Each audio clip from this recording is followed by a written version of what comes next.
Hello mga BFF friends! Welcome to Winona Activities, my YouTube channel, and my FB page Winona Abatino, and my TikTok account Win Abatino. So, pasensya na kayo. Ito naman si Winona Activities. May another activities na pwede i-share sa inyo ang paggawa ng cookies and cream ice cream. Actually, ito ay karamihang nakikita sa ating birthday party, binyag, kasal, or any occasion o summer season. We need to cool ka lang. Kailangan natin ng ice cream, papalamig ng ulo mga guys. Mga BFF friends, ang ice cream ay nakakatulong din para kung hot na hot ang weather, kailangan lumamig din ang weather sa pamamagitan ng ating kinakain.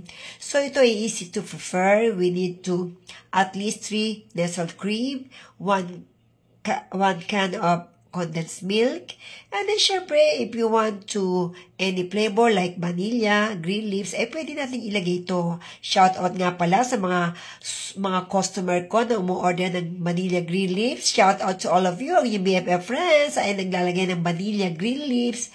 Sapagkat ako ang nagdadala nito, just call me lang sa aking messenger, text me, Winona Abatino, kung o-order kayo ng vanilla flavor green leaves. Ito ay makikita sa lahat ng market at ito ay pampasarap, mapa-cake, mapa-ice cream, mapaputo. Ang vanilla green leaves ang kailangan gamitin nyo. Shout out sa mga baker supply dyan, mga baking needs.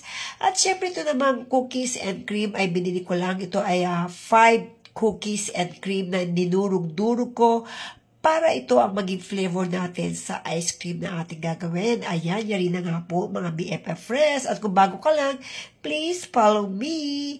Follow my more para at least lahat ng aking activities na pang ice cream cooking ay inyong masubaybayan.